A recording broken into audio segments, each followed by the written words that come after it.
크리스천 하나님의 사람으로서는 다윗은 어쩌면 가장 위대한 왕이에요. 무슨 얘기인지 아시겠어요? 다윗이 위대한 왕을 삶을 살았던 비결은 단 하나예요. 성경에 나와요. 뭐라고요? 시편 27편의 기도예요. 내가 여호와께 청하였던 단 한 가지가 있었습니다. 나의 소원이 있었습니다. 이 말이에요. 나는 하나님을 더 알고 싶습니다. 이거예요. 신약에 보면 12사도가 있었지만 가장 역사의 위대한 족적을 남긴 사람이 사도 바울이었어요. 토인비는 역사가요. 가장 위대한 역사예요. 그죠? 지금도 역사학을 공부하는 사람들을 모두가 토인비의 책을 보지 않고는 역사에 대해서 말할 수 없을 정도예요.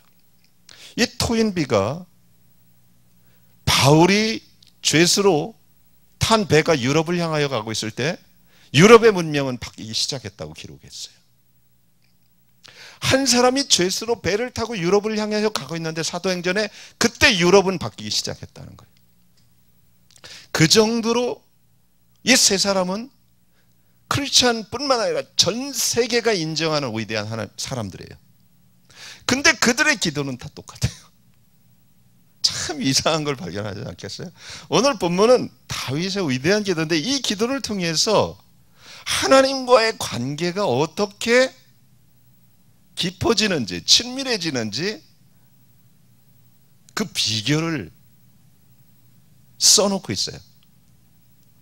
여러분 이 기도 오늘 본문은 여러분의 인생에서 계속 암송되어져야 될 기도문이에요. 가장 위대한 기도예요. 자, 그렇다면 어떤 기도였길래 그럴까? 자, 이것을 통해서 정말 하나님을 깊이 알 수 있는 비결이 여기 다 있거든요. 첫째, 오늘 제가 잠깐 읽겠습니다. 16절에 보면 그 영광의 풍성을 따라 그의 성령으로 말미암아 너희 속사람을 능력으로 강건하게 하옵시고. 이것을 너라는 걸 얘기하지 말고 나라고 얘기합니다. 성령의 이끌림을 받는 기도가 중요합니다. 성령의 이끌림을 받으면 사람이 살아나요. 요인이 뭐냐면 성령의 이끌림을 받으면 하나님의 음성을 들을 수 있어요. 성령은 우리 영에게 얘기해요. 성령으로 인도함을 받는다는 건 영에 이끌리는 삶이에요. 성경은 영의 소욕과 육의 소욕을 얘기해요. 영의 소욕을 딱 보면 다 성령의 열매들이에요. 갈라디아서 5장.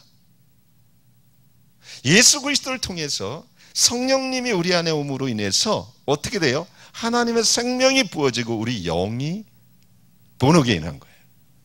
근데 이 영이 다 침체되어 있고 영에 이끌리는 삶을 못 사니까 성령의 음성을 못 들어버려요. 근데 이 기도를 하는 사람이 거의 없어. 여러분이 정말 하나님의 음성을 듣고 정말 하나님의 놀라운 삶을 살기 위해서는 성령으로 내 속사람이 뭐예요? 바울은 분명히 알았어요. 사람은 두 종류의 사람이 있어요. 속사람과 겉사람이에요. 겉사람은 날로 후패해요. 여기서요, 제가 이렇게 될 줄 몰랐어요. 10년 전만 해도 나는 악는 줄 알았어. 염색한 거예요, 다 이거. 또 해야 돼요. 우리 집사람 보고 머리 또 나온다, 흰 머리. 제가 염색 안 하면 거의 은장로입니다. 은장로님 아세요?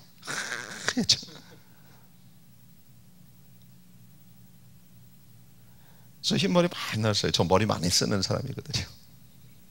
머리 많이 쓰는 사람들의 특징은 잔머리를 많이 굴리는데 흰머리가 빨리 난다는 거예요. 이해가 되세요? 잔머리를 많이 쓰면 흰머리가 빨리 납니다. 그래서 안 쓰는 게 좋아요. 예? 뭐 전부 이게 똑같다는 이론은 아니에요. 제가 볼 때 그렇다는 거예요. 제 겉사람은요, 아무리 버텨도 죽어요. 늙어요. 근데 웃겨요. 세상 사람들은 겉사람을 한번 붙잡아 보려고 성형수술도 하고 좋은 돈 써갖고 크림도 바르고 왜 그러는지 모르겠어. 그 시간에 속사람에 좀 반만 에너지를 쓰라고. 그게 지혜로운 거예요. 안 그래요? 겉사람이 먹여서 살리나요? 여러분의 이 길을 인도하나요? 절대 아니에요. 그 사람 잽이지. 잽이는 그럴 수 있어요. 그렇지만 우리 하나님의 사람들은 모두 속사람이 강건해져야 돼요. 그러면 그 사람 살아나요. 속사람이 강건해지면요, 분명한 특징이 하나 또 있어요. 겉사람도 좋아져요. 그게 이사야서예요. 독수리 날개치면서 올라가요. 나중에 제가 그 말을 할 기회가 있으면 해드리겠어요. 그것 안에도 중요한 의미가 있거든요. 시편 103편을 보세요. 거기에도 중요한 말을 해요. 뭐요? 우리의 외모도 하나님께서 회복시켜 주세요.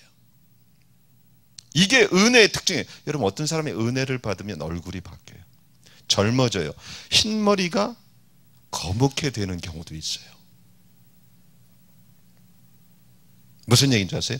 흰머리를 검은 머리로 만들기 위해서 은혜가 필요하다. 이 사람 잘못된 거지만 무슨 얘기인지 아세요?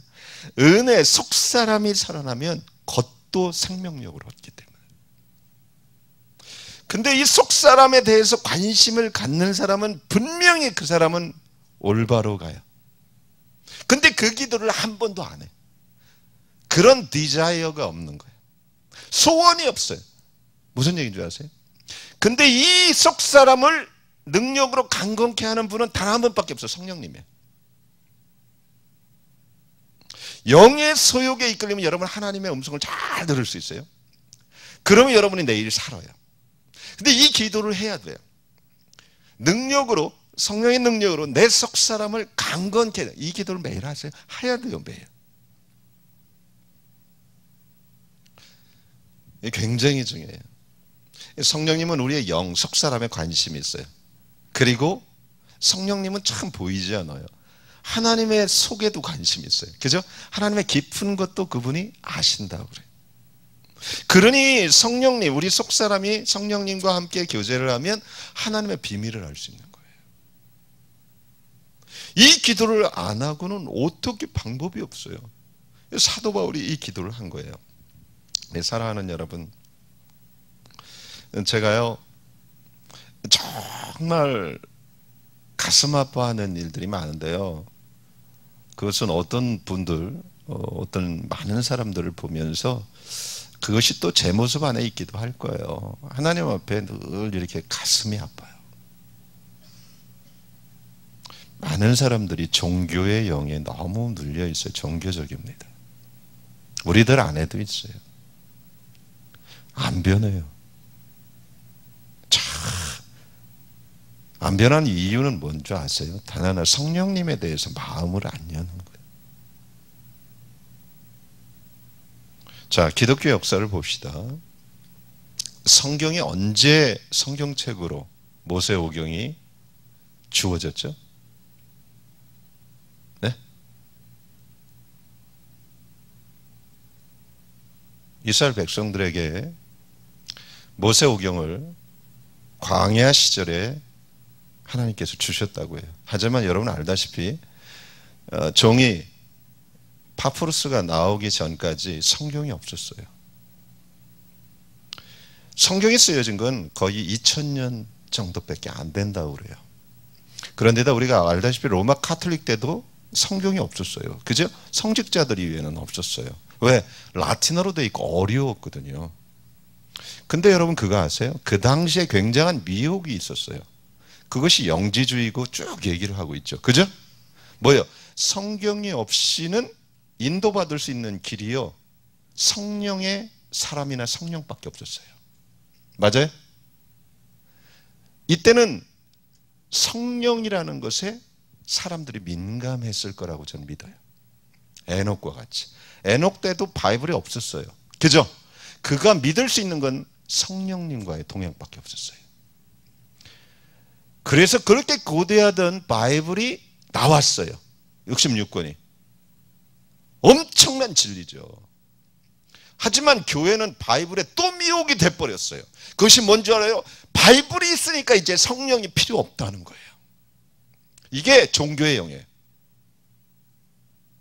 제 말이 이해가 되겠어요? 하나님의 인도함을 절대 못 받습니다. 좀 말이 지나치다고요? 아니에요. 이 바이블조차도 성령님이 쓰신 거예요. 성령으로 통해서 예수를 믿었는데 교리가 성경이면 다 된다. 하나님 말씀이 맞는 말이기도 하지만 성령의 인도함을 받지 않고는 성경이 절대적으로 여러분을 인도할 수 있는 능력이 없어요.